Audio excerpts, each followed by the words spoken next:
السلام عليكم ورحمة الله وبركاته. ازيكم يا بنات؟ عاملين ايه؟ يا رب تكونوا كلكم بخير وفي احسن حال. اهلا بيكم في فيديو جديد، وصفة جديدة. فيديو النهاردة بإذن الله هنحضر مع بعض شوربة العدس بطريقة جميلة جدا، يعني بطعم عمركم ما هتنسوه. معروف طبعا ان شوربة العدس من الاطباق الاساسية اللي لازم نعملها في فصل الشتاء مع برودة الجو، لان هي ببساطة سخنة وبتتقدم سخنة. هي كمان من الاطعمة اللي بتحسي بالدفء لما تاكليها او تشربيها.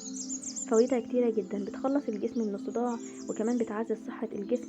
وده ببساطة لأنها بتحتوي على نسبة كبيرة جدا من العناصر الغذائية زي الفيتامينات والكالسيوم والحديد والفسفور.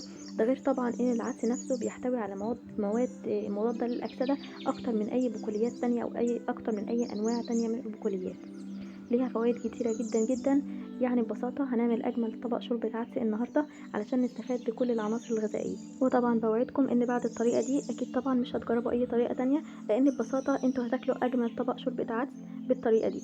تعالوا بينا نبدأ ونشوف هنحضرها ازاي. بس حابة أطلب منكم قبل ما نبدأ الفيديو، لو انتوا أول مرة بتشوفوني بتمنى تشتركوا معايا في القناة، هكون مبسوطة جدا بوجودكم معايا. وطبعا اللي يعجبه الفيديو ده ما ينساش يحط لايك، ويلا بينا نسمي الله ونصلي على الرسول ونبدأ في المكونات وطريقة التحضير. اول حاجه طبعا ده الخضار اللي هستخدمه في شوربه العدس بتاعتي. العدس طبعا هو المكون الاساسي او المكون الرئيسي في الوجبه بتاعتنا.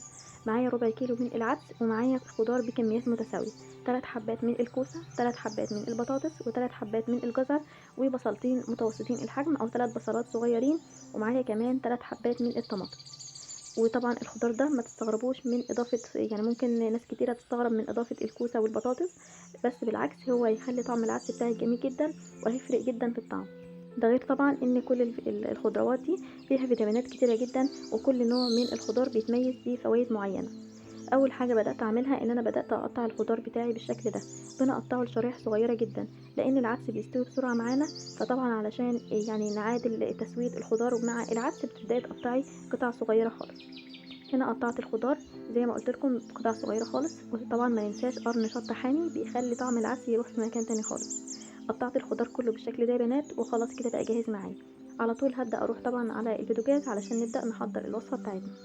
في حله على النار هتضيفي من 3 ل 4 معالق من الزيت. اول حاجه بعملها ان انا هبدا اشوح العدس بتاعي. بجيب العدس وبضيفه على الزيت، وهبدا ان انا اشوحه لحد ما يتشمع معايا كله.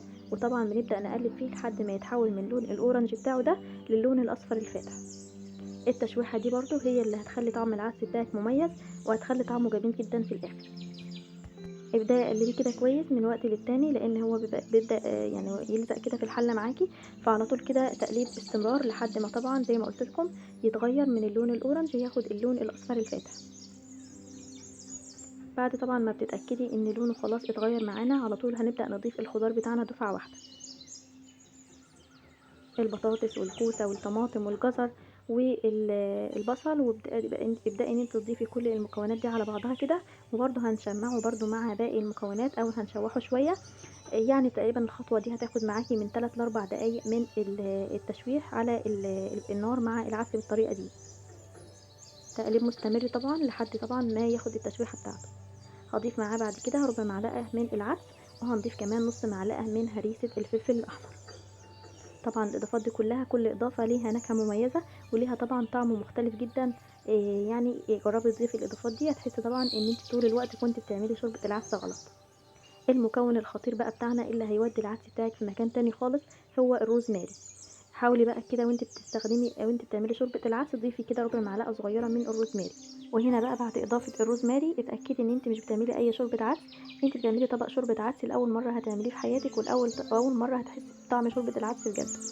بعد كده بعد ما تشوح معايا لمده 3 او 4 دقائق كده، بضيف بقى الميه بتاعتي على العدس.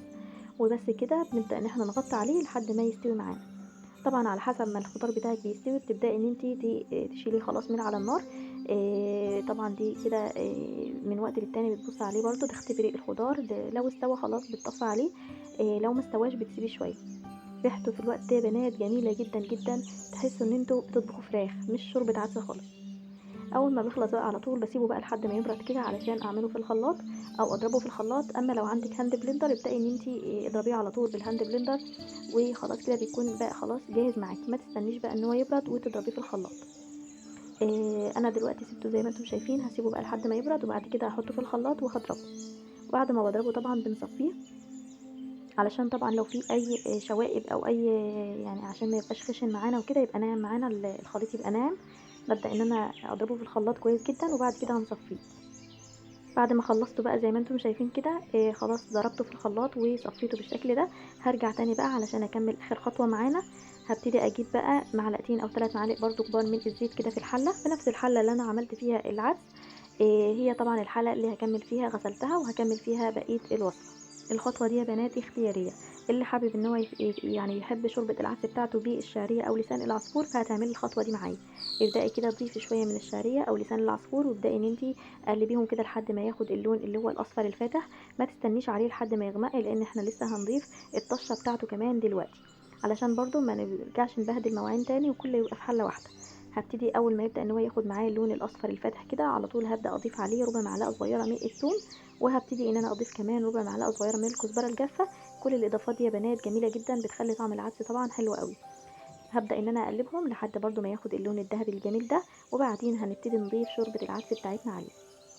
بمجرد ما العدس بتاعنا بيبتدي ان هو يغلي معانا ويبدا ان هو كده يطلع فقاقيع، على طول بتبداي ان انت تطفي عليه النار وبتسيبيه شويه لحد ما العدس بتاعنا بقى خلاص بيكون استوى. يعني ما تسيبيش العدس يغلي كتير مع لسان العصفور او الشعريه. لا، اول ما بمجرد ان هو يبدا يغلي طفي عليه النار وسيبيه شويه، وبس كده خلاص بيكون جاهز معانا. وطبعا شوربه العدس علشان طعمها ما يبوظش مننا وتفضل محتفظه كده بالجمال بتاعها، انا مش هضيف اكتر من الملح اللي هيظبط الطعم، وهنضيف كمان ربع معلقه صغيره خالص من الكمون. وبس كده، انا اكتفيت بالروزماري والكزبره الجافه اللي ضفتها. وما تحاوليش تضيفي فلفل اسمر او اي بهارات تانية علشان الشوربه ما تغمقش منك والطعم بتاعها كمان يتغير. اول ما خلاص بقى بقبقت كده بالشكل ده، خلاص كده بقت جاهزه معانا. طبعا العدس ممكن نقدمه مع العيش المحمص، ممكن ناس بتحبه فتة. ممكن كمان تقدميه بقى مع الجرجير والفجل والبصل الاخضر والحاجات الجميله دي، قدموها زي ما تحبوا. انا هنا حمصت عيش جنبه وبدات ازينه كده، وطبعا لكم حريه الاختيار وحريه التقديم. وبس كده، عايزه اقول لكم طعمه جميل جدا جدا جدا. يعني لو جربتيه بالطريقه دي احنا وقتها هنكتشف ان احنا طول الوقت كنا بنعمله غلط. جربوه يا بنات، والف هنا وعافيه للي يجربه. وبس كده الفيديو بتاعي بيكون خلص، وقدمنا مع بعض اجمل واطعم طبق شوربه عدس. جربوه يا بنات وربنا يحسن ما بين ايديكم. يا رب تكونوا استفدتوا من الفيديو ده. لو وصلتي معايا لحد النقطه دي من الفيديو ولسه اول مره بتشوفيني، بتمنى تشتركي معايا في القناه. هكون مبسوطه جدا بوجودك معايا. وطبعا ما تنسوش تحطوا لايك للفيديو لو عجبكم. واشكر الجميله اللي كملت معايا الفيديو للنهايه. وان شاء الله اشوفكم على خير في فيديوهات تانية كتير. والسلام عليكم ورحمه الله وبركاته.